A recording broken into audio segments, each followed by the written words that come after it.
আনা smile education সেন্টারে স্বাগত জানিয়ে আজকের ক্লাসটি শুরু করছি। আজকে তোমাদের সঙ্গে আলোচনা করব তোমরা যারা ষষ্ঠ শ্রেণীর তৃতীয় পর্যায়ক্রমিক মূল্যায়ন পরীক্ষা দেবে তোমাদের জন্য রায় ও মার্টিন প্রশ্ন বিচিত্র থেকে আজকে সমাধান করব ষষ্ঠ শ্রেণীর পরিবেশ ও বিজ্ঞান বিষয়ে মডেল নম্বর 11 অর্থাৎ 11 নম্বর স্কুলে যে সমস্ত ছোট ও বড় প্রশ্নগুলি আছে তার সমস্ত প্রশ্নের উত্তরের সমাধান করে দেখাবো। চলো দেরি না করে মূল বিষয়ে যাওয়া যাক। দেখো প্রথমে কি আছে, অ্যামোনিয়ার সংকেত হলো NH3 অপশান এ।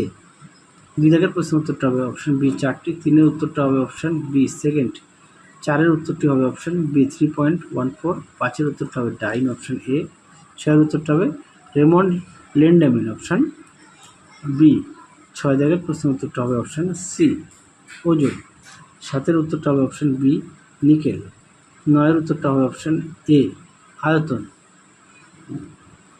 10-এর উত্তরটি হবে নততল অপশান এ বি 11 দাগের উত্তরটি হবে কম্পিউটার অপশান ডি, 12 দাগের প্রশ্ন উত্তরটা হবে বাঘ অপশান সি, 13 দাগের প্রশ্ন উত্তর হবে প্রথম শ্রেণীর লিভার অপশান এ, 14 দাগের প্রশ্ন 13 দাগটা হলো 14 দাগের প্রশ্ন উত্তরটা হবে অপশান ডি, 15 দাগের প্রশ্ন উত্তরটা হবে একাইনোডার্মাটা অপশান ডি, 16 দাগের প্রশ্নের উত্তরটা হবে মৌমাছি নাচের ভাষা অপশান বি, 17 দাগের প্রশ্নের উত্তরটা হবে গোপালচন্দ্র ভট্টাচার্য অপশান এ, 18 দাগের প্রশ্নের উত্তরটা হবে অপশান বি লাল পিঁপড়ে, 19 দাগের প্রশ্নের উত্তরটা হবে অপশান বি কাচের টুকরো, 20 দাগের প্রশ্নের উত্তরটা হবে অপশান সি মিথেন। পরবর্তী দেখো 21 দাগের প্রশ্নের উত্তরটা হবে অপশান বি চাষের জমিতে। পরবর্তী দেখো কি আছে, নেকটার কাকে বলে, উত্তরটা লিখবে ফুলের মধ্যে যে মিষ্টি রস থাকে তাকে নেকটার বলে। 2টি ষড়যন্ত্রের নাম লেখো, উত্তরটা লিখবে কাচি আর জাতি। পরবর্তী দেখো 3 দাগের এর উত্তর হবে বাড়বে, 4 দাগের প্রশ্ন উত্তরটা হবে জৈব ভঙ্গুর বজ্র পদার্থ। 5-এর আছে এই প্রশ্ন উত্তরটা মডেল সেট 5-এ দেখানো আছে, তাও তোমরা দেখিয়ে দিই। হ্যাঁ দেখো উত্তরটা একটু দেখে নাও, এখান থেকে এই অবধি লিখবে, আমি মুখে বললাম না। পরবর্তী দেখো করডাটা পর্বের একটি প্রধান বৈশিষ্ট্য, দেখো উত্তরটি তোমরা এখান থেকে এই অবধি লিখবে উত্তরটি। পরবর্তী দেখো সাথে শূন্যস্থান পূরণ, পরিস্রাবন পদ্ধতিতে ফিল্টার কাগজ ব্যবহার করা হয়। পরবর্তী দেখো সত্য মিথ্যা, উত্তরটা হবে মিথ্যা, সঠিক উত্তর হবে গুপ্তবীজী উদ্ভিদ। 9-এর উত্তরটা হবে শক্তি, 10-এর উত্তরটা হবে তৃতীয় শ্রেণী। পরটা দেখো বাম স্তম্ভের সঙ্গে ডান স্তম্ভ মেলাও, দেখো উত্তর এ দাগেরটা হবে 4, বি এরটা হবে 1, সি এরটা হবে 2, ডি এরটা হবে 3। পরবর্তী দেখো 1 দাগ, আচ্ছা তৃতীয় শ্রেণীর লিভারের চিত্র অঙ্কন করে আলম্ব বাধা ও চিহ্নিত করো, দেখো প্রশ্ন উত্তর।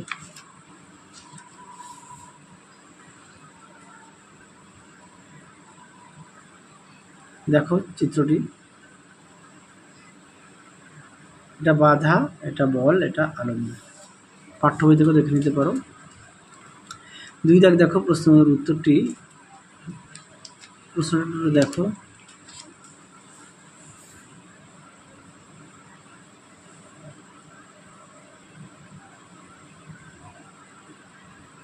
উত্তরটি এখান থেকে এই অবধি লিখবে,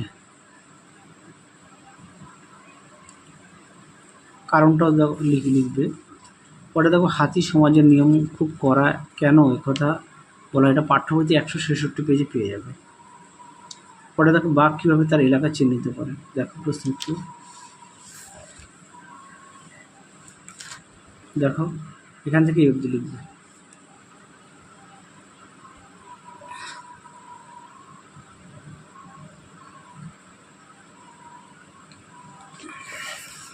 পরবর্তী দেখো 5-এর ভঙ্গুরতা হিসেবে বজ্র পদার্থ কয় প্রকার ও কী কী, দেখো প্রশ্ন উত্তর।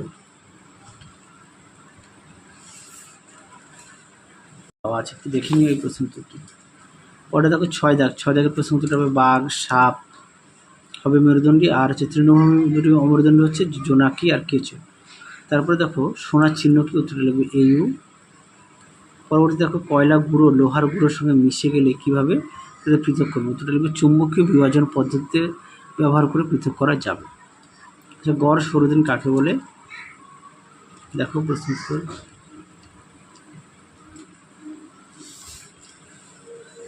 দেখো গড় সৌরদিন এখান থেকে অবধি লিখবে।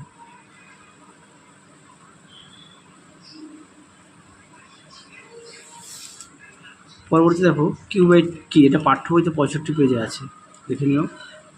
পরবর্তী দেখো 9 দাগ কি আছে, ইলেকট্রিক ইস্ত্রি চালু করা হলো, এটা হচ্ছে তড়িৎ শক্তি থেকে তাপ শক্তিতে রূপান্তরিত। বি দেখো তারাবাজি জ্বালানো হলো, উত্তরটা লিখবে রাসায়নিক শক্তি থেকে তাপ ও আলোক শক্তিতে রূপান্তর। আরও বলি রাসায়নিক শক্তি থেকে তাপ ও আলোক শক্তিতে রূপান্তর। একে দেখো যন্ত্রের সঠিক পরিচর্যা করা 3টি উপায়। এই প্রশ্নের উত্তরটি তোমাদের 10 নম্বর মডেল সেটে দেখানো আছে। পরে দেখো অথবা এই প্রশ্নের উত্তরটি পাঠ্য বইতে 68 পেজে পেয়ে যাবে, আর দেখালাম না, তোমরা একটু দেখে নিও। পরেটা দেখো 2 দাগের প্রশ্নটা দেখো, উত্তরটা দেখাই। দেখো প্রশ্ন উত্তরটি সুন্দর করে ছকের মধ্যে দেওয়া আছে। পরবর্তী দেখো গুপ্তবীজী উদ্ভিদ ও ব্যক্তবীজী উদ্ভিদের পার্থক্য লেখো। আচ্ছা, এখানে দেখো সব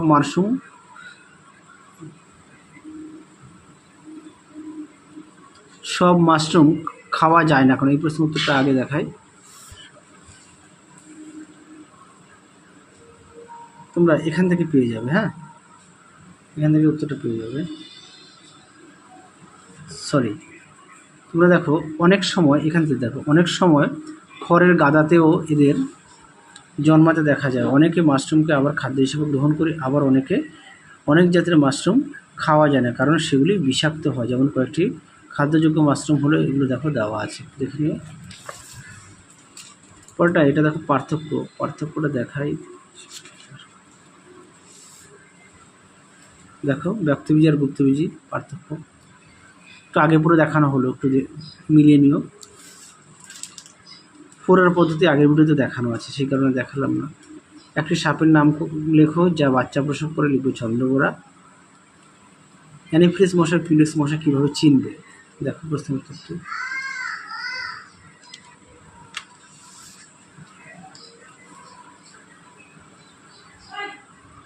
দেখো এর মধ্যে থেকে সুন্দর করে দেখো পয়েন্ট দিয়ে দেওয়া আছে, তোমরা এখান থেকে পড়ে নিয়ে লিখবে। দেখো উত্তর তোমরা এখান থেকে পয়েন্ট দিয়ে লিখবে। পরবর্তী দেখো কি আছে, উইপোকারা গর্তের বাইরে এসে ঘুরে বেড়ায় না কেন, দেখো প্রশ্ন উত্তর দেখে নাও।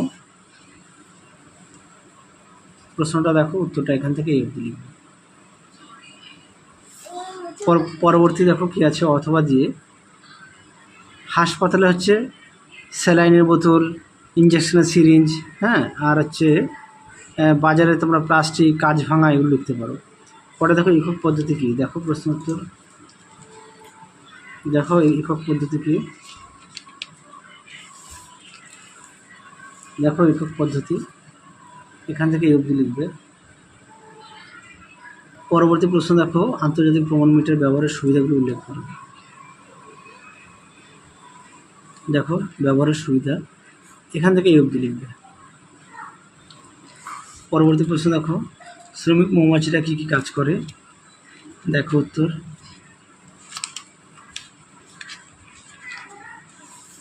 দেখে নাও, এখান থেকে এই অবধি লিখবে।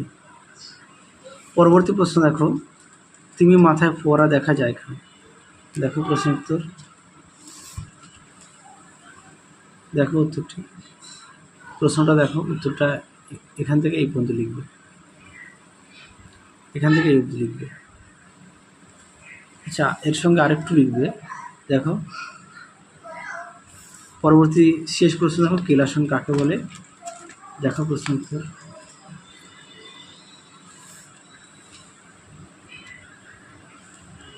দেখো কেলাসন, এখান থেকে লিখবে।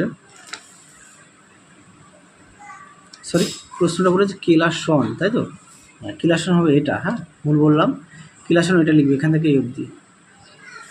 পরবর্তী দেখো মিশ্র ও যৌগিক পদার্থের মধ্যে পার্থক্য,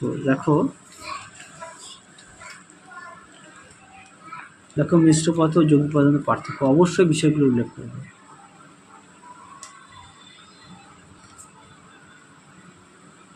তাহলে চলো আজকের মতো এখানেই সমাপ্ত করছি, আবার দেখা হবে খুব শীঘ্রই তোমাদের পরবর্তী ভিডিওতে। তোমরা সবাই সুস্থ থেকো, ভালো থেকো, আজকের মতো টাটা।